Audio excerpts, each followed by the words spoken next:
favorite routine na ginagawa mo kaya ka hindi makarating sa best version mo ay yung pagtitingala mo sa mga idol mo.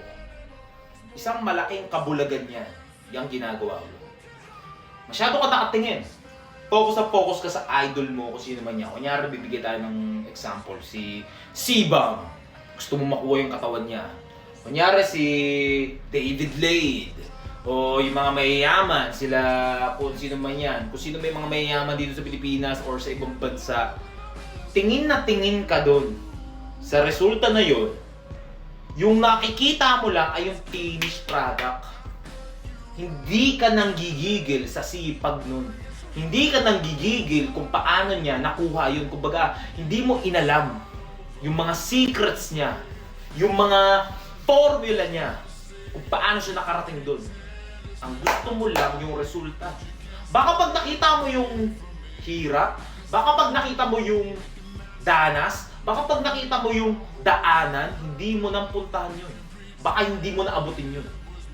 Baka hindi mo na gugustuhin sa sobrang takot mo na baka manginig ka, baka mapakwit ka. Kunyari nakita mo yung sobrang yaman nun, baka matakot ka sa sobrang dami niyang niris na pera, sobrang dami ng snake sa kanyang mga tropa, sa dami sa kanyang gustong mangkupit ng pera, baka hindi mo na pasukin yun.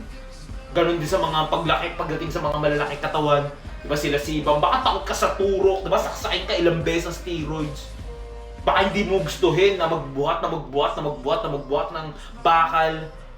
Baka hindi mo rin gustuhin na kumain ka ng chicken na walang lasa. Hindi mo inalam yun.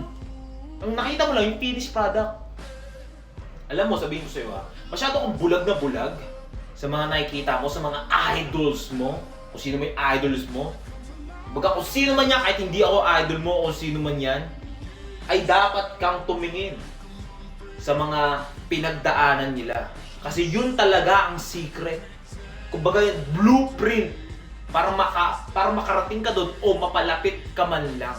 Kasi kung ang ginagawa mo, nakaganyan ka lang palagi, nakaganyan ka lang, nanonood ka lang, oh, lapit naman ninyo, gusto ko ng ganyan, nainggit ako. Napunong-puno ka lang ng inggit. Tumanda ka ng inggitero. Tumanda ka ng ungrateful. Tumanda ka ng hindi masaya sa buhay mo. Kasi yung buhay mo, walang ganun, tapos kinukumpara mo yung buhay mo doon, hindi ka na naging masaya.